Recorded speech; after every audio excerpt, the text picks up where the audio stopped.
you here today. I am the CEO of sea.citi, and we are a network of tech and innovation companies out promoting civic and community engagement. You are joining our Roadmap to Recovery series. This has been an ongoing series where we're out talking to community leaders about different issues in the area, and getting updates on what's been happening since COVID and now all the big demonstrations that have been taking place. So we're going to be touching on both today. It's really nice to have you here. Our membership includes tech companies that are here in the local area. We work with big tech like Facebook, Google, Amazon, medium-sized homegrown heroes that we love, Tableau and Zillow. We work with some smaller pre-IPO folks like Remitly and Rover, and really all of our programming is designed to help folks connect better to our city, and we love doing this work. This is the 5th event that we have in this series, and we will have one more just after the 4th of July. It'll be on July 9th, where we will be talking to the CEO of Alliance for Education, and we'll be talking about the educational landscape and how all that's been changing since COVID earlier this year.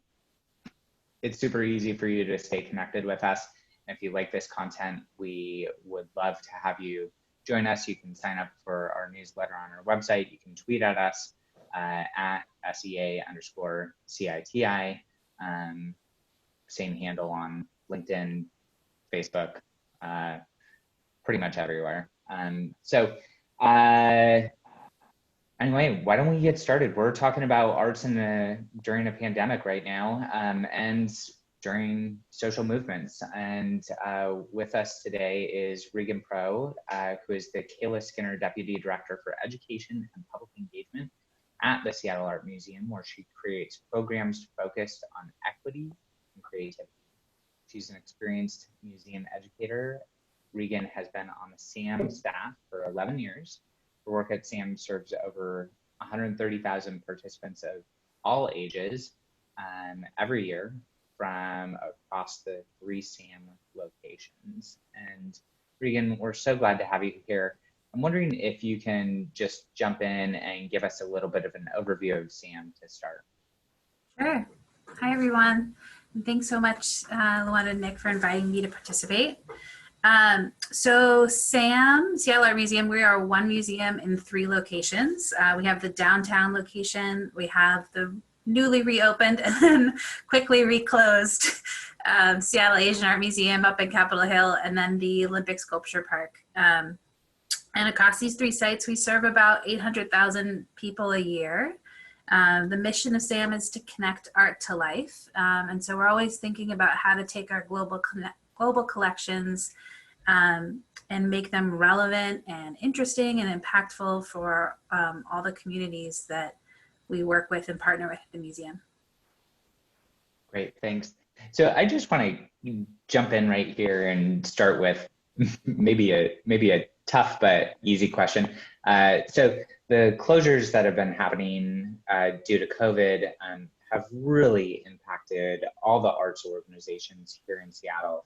Can you just talk to us a little bit about how SAM has changed and pivoted and moved and thought about the different type of content that you're putting out into the community, how you're doing that? What does the world look like for the best art museum in Seattle right now? Thanks for calling us the best art museum. I think we're, every art museum is a good art museum, but it's really interesting. Like, we are in the middle of 2 human crises right now. And, the role of a museum is really to think about what it means to be human, what's our common humanity, what's the shared stories there. So when you think about the COVID crisis, to me, it's a really interesting moment about like how museums are telling these ongoing stories of the human condition, and that they can actually show you art that was produced, in the Renaissance after the Black Death and like what happened with that. And you see these ongoing stories of how people persevere and transcend over time. I think about in March, right, when the COVID crisis was accelerating, there was this piece that Charles Medede wrote in The Stranger. And he was talking about how he was walking around Lake Washington and he's looking at all the people walking around the lake and how that everyone's talking about the exact same thing. And like that moment was happening. And I think there's a power for museums to be a space for people to for us to know that everyone's talking about and thinking about the same thing. And here's a space of reflection.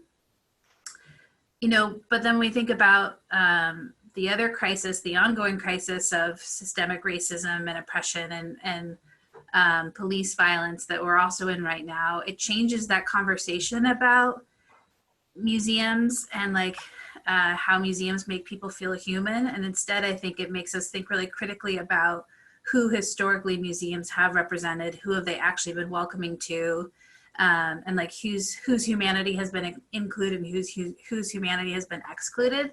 So it's interesting, and interesting is a bad word. It's complicated and like super critical for us to think about how these two different human crises at the same time, what they mean for the arts. And that's kind of an abstract answer to your question, like, in a more concrete way, like obviously we're closed. In some ways we've become like the most expensive art storage you could have right now. But we've been living in the digital space and trying to think about what that means. That changes a lot about our understanding of audience. It's just as easy for someone to watch an artist talk streaming from Japan as streaming from Seattle right now.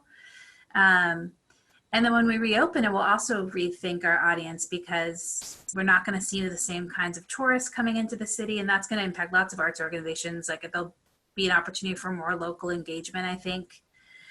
I think the last thing I would say about the way it's impacting community is also just our internal community. So the staff of the museum, the artists that we work closely with, everyone is responding to and dealing with a lot of trauma. And so like, how does that shift the way we do our work internally as much as externally? And I'm sure everyone on the call is faced with that too. Before this call started, we were chatting about the insanity of trying to get 5-year-olds on a Zoom learning lesson. But like, so how are we thinking about the needs of the community external to the museum for the arts and also like the staff itself? Yeah, that was a great answer. And it definitely really leads me into thinking about sort of what is the role of a museum going forward, and maybe to reframe that question, how will this period of time, both between the social issues that are coming to the forefront around structural racism and the pandemic, how do you imagine that changing the way that a museum exists in a community? Like, are there new offerings that come out of that? Or do you think about the artists that you work with differently? I'd love to hear about sort of what does the future hold for you? Yeah, that's a good question. I think we are, in some ways, we've been asking ourselves these questions for a long time. Like Sam's had a focus on equity and specifically racial equity, really building off great work coming out of the city of Seattle and the Office of Arts and Culture. But we've had that for a long time, led by some amazing people like Sandra Jackson Dumont and Dr. Sheila Edwards Lang. So it's interesting because like in this moment, we shouldn't be and don't want to be reactive, right? Like we should be building off the work, the real sort of systems change work that's been happening. But it also still feels like we're building the plane while we fly it. And like, what is the need going to be? And everything keeps changing. It feels like the exercise we're doing right now is more about the purpose of the planning than the actual plan itself. But I think in a post-COVID world, even taking out like the recent weeks protests and demonstrations, like in a post-COVID world, like if you are not proving yourself to be like essential to the social good of a community, whether through healing, whether through community building, whether through space for expression, then like, what is your role? Because people are so overwhelmed and overasked and under-resourced, and that's going to be just growing in the future. Like, we have to be really clear about what is the need that we're serving. And like, how are we, and now thinking too, like, how are we addressing that need and analyzing that need in an anti-racist way? So it's like, when I can take myself a little bit outside of it, it's a fascinating time, and like a time, I think, for a lot of opportunity for the arts organizations, but something that we're really still figuring out as we go. Yeah. Yeah. And just, I do want to give a quick call out to, I saw some folks from the Office of Arts and Culture from Seattle come in. So they're here with us.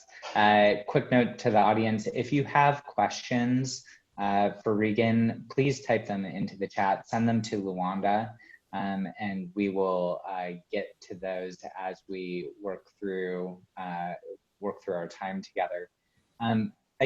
I do want to kind of come back to Regan. I do want to come back to sort of some of the work that you've been previously doing around addressing inequities through the programs that you run at the Art Museum. And I'm curious, sort of specifically in this COVID world, I think there's a question on are those continuing?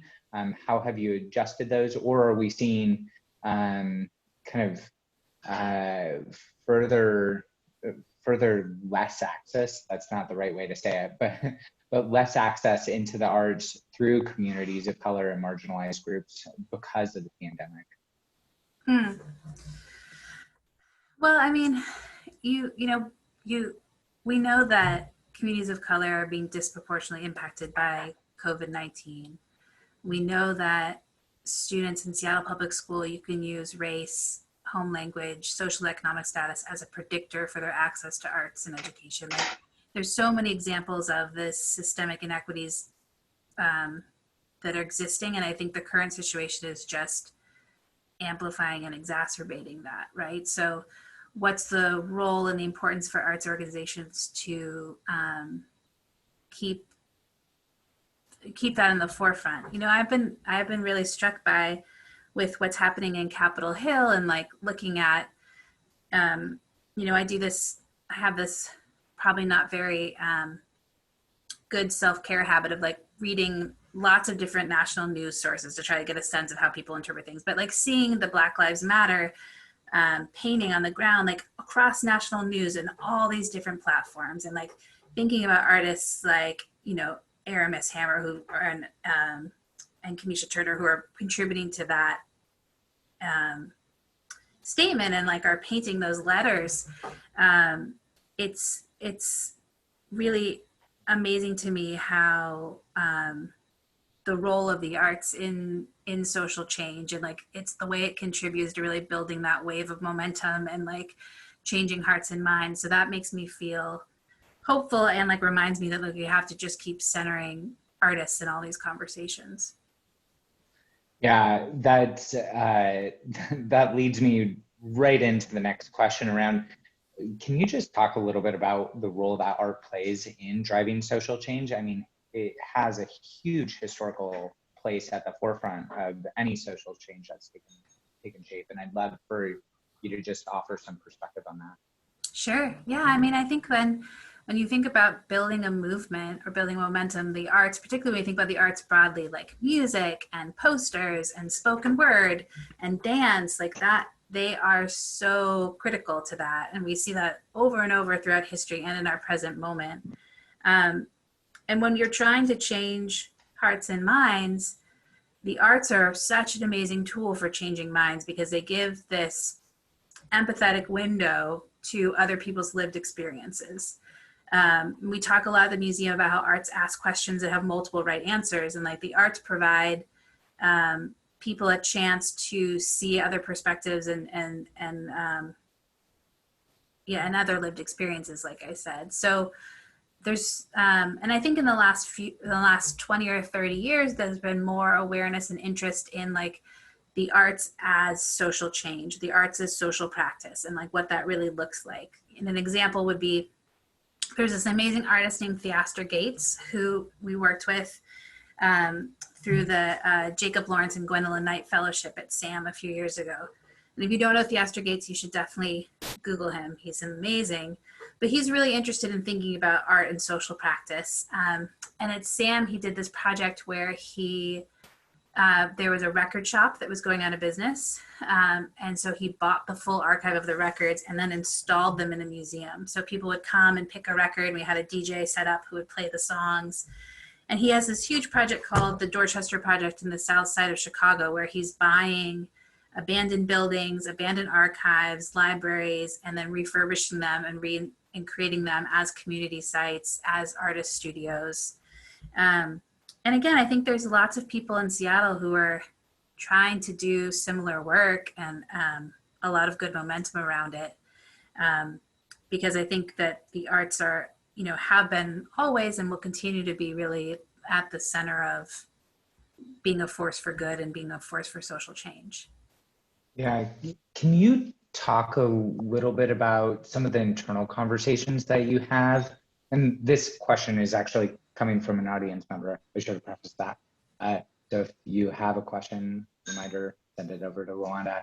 Can you talk a little bit about the internal conversations that you're having at SAM on sort of who represents SAM out in the community, making sure not to overburden staff of color, but at the same time, really representing all communities of color? Yeah, I think that's such a really good and important question. It's interesting because there's so many different ways that SAM is represented, through social media, through Tableau rents the museum out for a Christmas party and people come and interact it there, through, coming with your family or on a school visit, through the art that we have on our walls, through the images we're using in our marketing materials. And I think we're trying to think more constantly critically and carefully about that.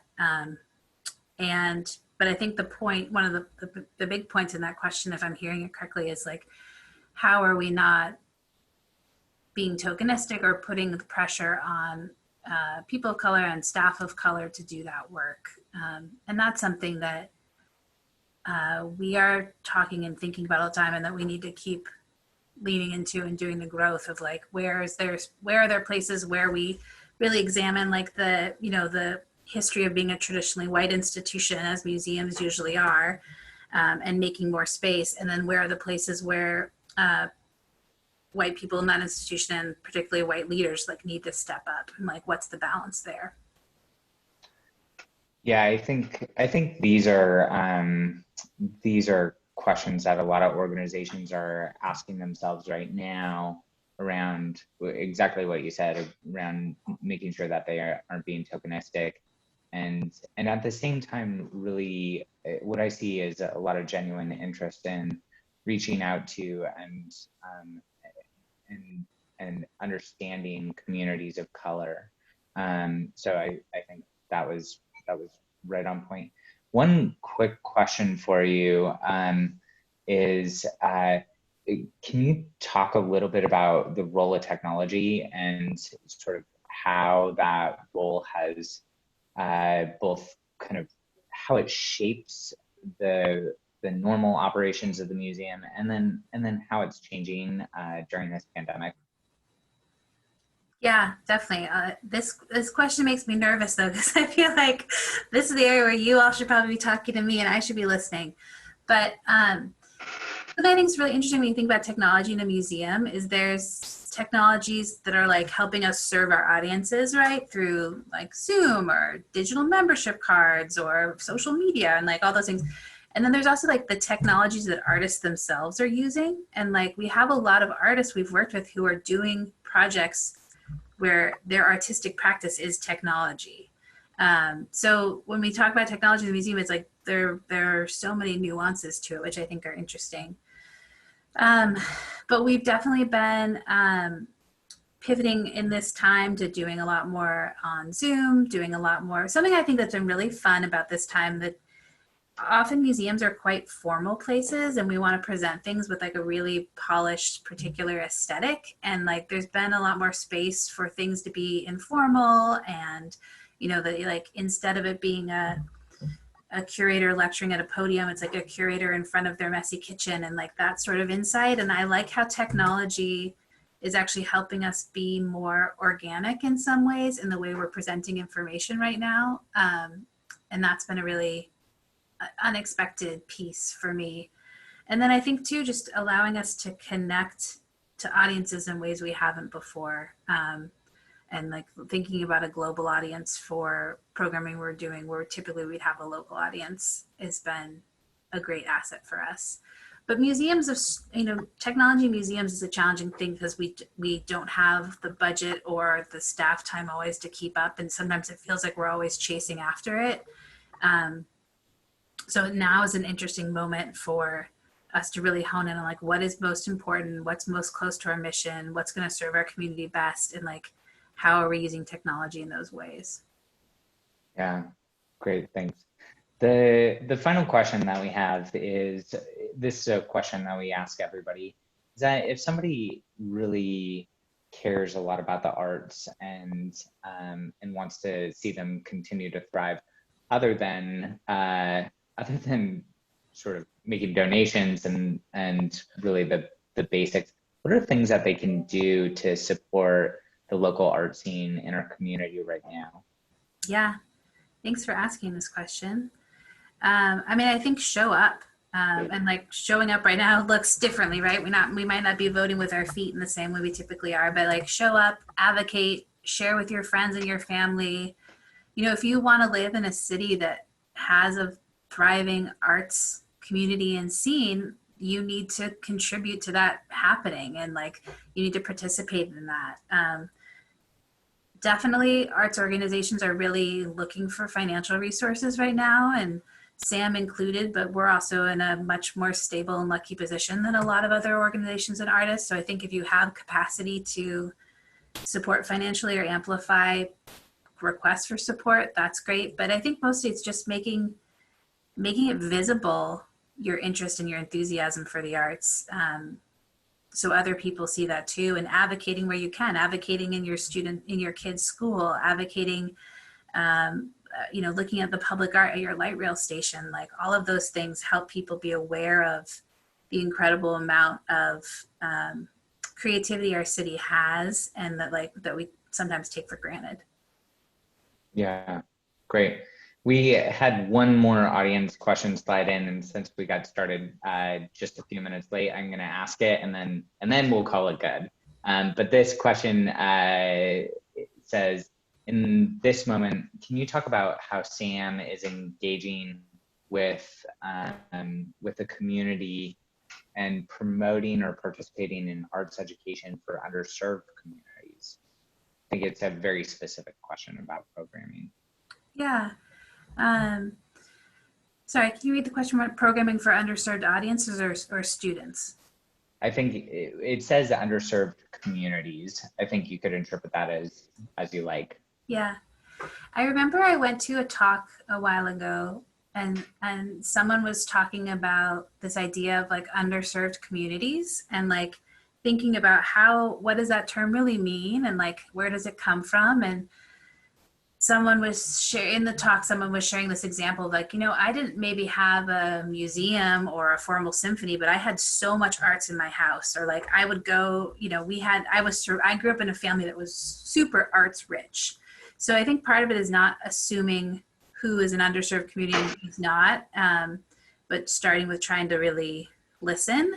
You know, one of the main audiences we do work with our programs is looking at schools, and like that is, and working with schools that have high number of students on free or reduced price lunch, or in Title I schools.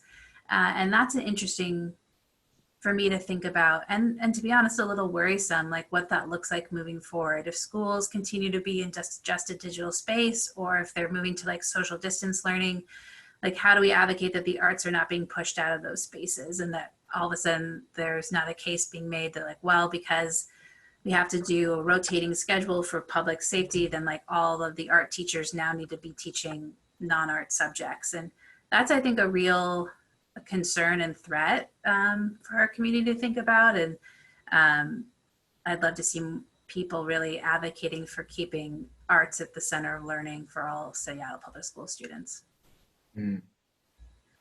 What a great response to end on. So Regan, I want to say a big thank you for showing up today. We really appreciate having you here. For all the attendees, thank you so much for coming in today. Like I mentioned at the top of the event, we will have our final Roadmap to Recovery series event on July 9th, where we will be talking about education and the future of education and sort of how it's shifted and pivoted. So we really thank you. You can find us on any social media platform at SEA_CITI.